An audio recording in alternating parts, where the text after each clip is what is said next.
হযরত বিলাল রাদিয়াল্লাহু তাআলার ইসলাম গ্রহণের ঘটনা। হযরত বিলাল রাদিয়াল্লাহু তাআলা জন্ম নেন সৌদি আরবের পবিত্র মক্কা নগরীতে।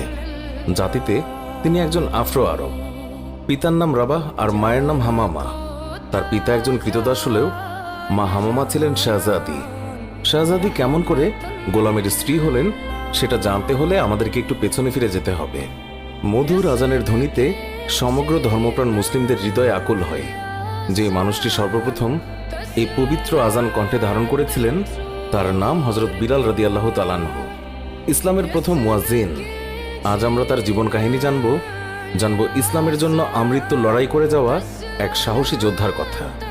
শেষ নবী হযরত মুহাম্মদ সাল্লাল্লাহু আলাইহি ওয়াসাল্লাম জন্মগ্রহণ করেছিলেন 570 খ্রিস্টাব্দে। সেই বছরেই আবিসিনিয়ার বাদশাহ আব্রাহা তার বিরাট হস্তি বাহিনী নিয়ে পবিত্র মক্কা নগরী আক্রমণ করে।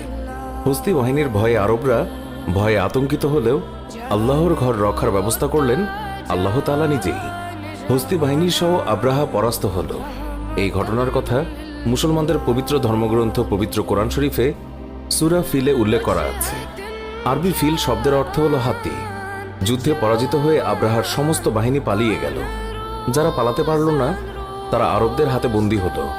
এই বন্দীদেরই একজন ছিলেন বিলাল রাদিয়াল্লাহু তাআলার মা হামামা। হামামা ছিলেন স্বয়ং বাদশাহ আব্রাহার ভাতিজি, কিন্তু ভাগ্যের ফিরে হলেন দাসী। সম্ভ্রান্ত কুরাইশ বংশের এক ব্যক্তি খালফের ঘরে তার স্থান হলো বাদী হিসেবে। সেখানে আবিসিনিয়ার আরেক দাস রাবাহ কাজ করত।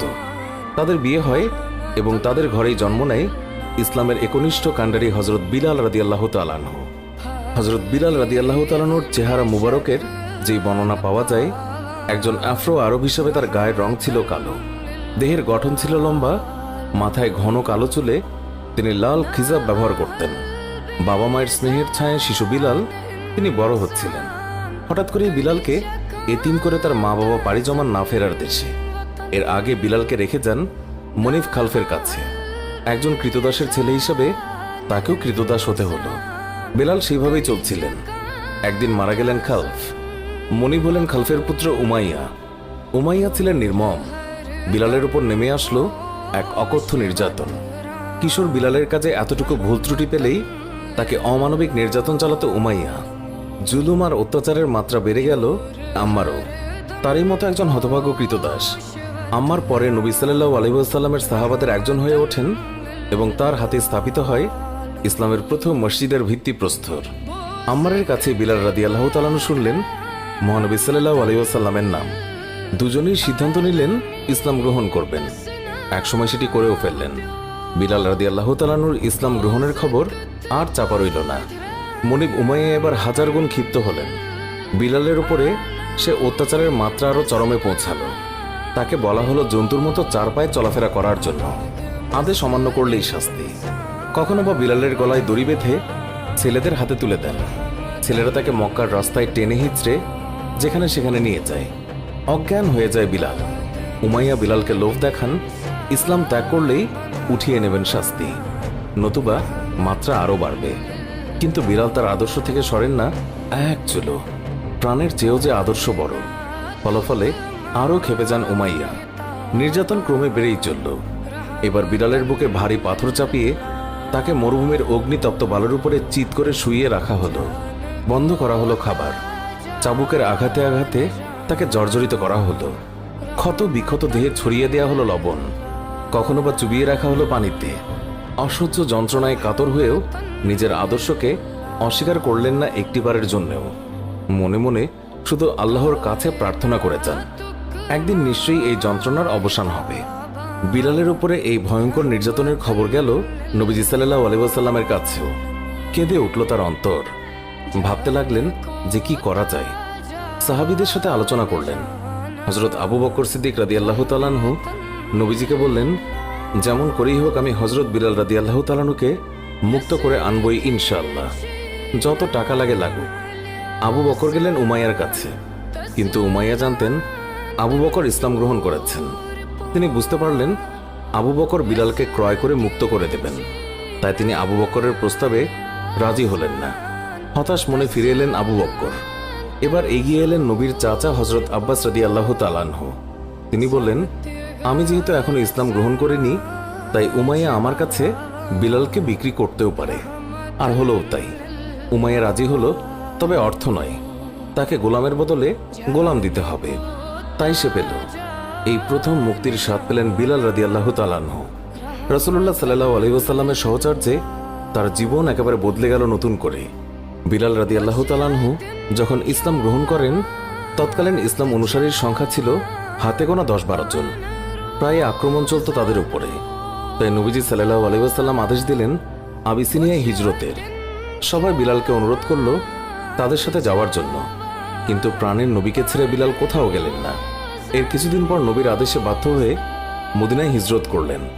কিছুদিন পরের কথা, নবীজি সাল্লাল্লাহু আলাইহি ওয়াসাল্লাম মদিনা সফরে গেলেন। নামাজ পড়ার জন্য মসজিদ তৈরি হলো, কিন্তু সমস্যা দেখা দিল লোকজনকে একত্রিত করা নিয়ে। কি করা যায় তাই নিয়ে ভাবতে লাগলেন সবাই। একদিন নবীজির আরেকজন প্রিয় সাহাবা আব্দুল্লাহ বিন যায়েদ রাদিয়াল্লাহু তাআলা আনহু স্বপ্নাদেশের মাধ্যমে আজানের কথাগুলো শুনলেন। নবীজিকে শোনাতেই তা তার পছন্দ হলো। তিনি আব্দুল্লাহ বিন যায়েদকে আদেশ দিলেন বিলাল রাদিয়াল্লাহু তাআলা আনহুকে কথাগুলো শিখিয়ে দেওয়ার জন্য। বিলাল রাদিয়াল্লাহু তাআলা আনহুর কণ্ঠস্বর অত্যন্ত সুরেলা ও মিষ্টি হওয়ায় নবীজি সাল্লাল্লাহু আলাইহি ওয়াসাল্লাম বললেন, বিলালই হবে ইসলামের প্রথম মুয়াজ্জিন। তারপর থেকে বিলালের আজানেই আল্লাহর দরবারে হাজিরা দিত সকল ধর্মপ্রাণ মুসলিম। তার আজানে মন এক অদ্ভুত পবিত্রতায় ছেয়ে যেত। বিলাল রাদিয়াল্লাহু তাআলা আনহু ইসলামের প্রতি তার ভালোবাসা, ত্যাগ আর নিষ্ঠার পুরস্কার স্বরূপ লাভ করলেন সারা মুসলিম জাহানের প্রথম মুয়াজ্জিন হওয়ার গৌরব। তিনি নবী করিম সাল্লাল্লাহু আলাইহি ওয়াসাল্লামের প্রায় সমস্ত সাহাবাদের প্রিয়ভাজন ছিলেন।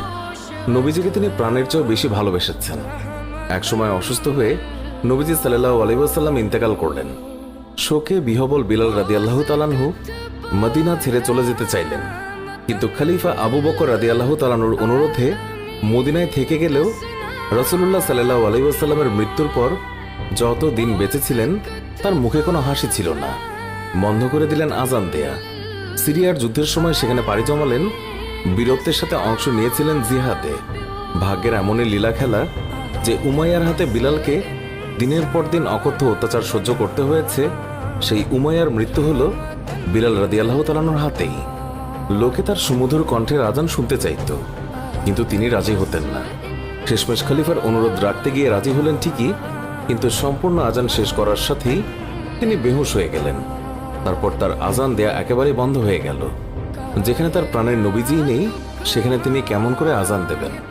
কেউ আজান দেওয়ার জন্য অনুরোধ করলে তিনি এর জবাবে বলতেন, আমি যখন আজান দেব তখন আশহাদু আল্লা ইলাহা ইল্লাল্লাহ বলার সময় ঠিক থাকতে পারলেও এরপর আমি নিজেকে নিয়ন্ত্রণ করতে পারবো না।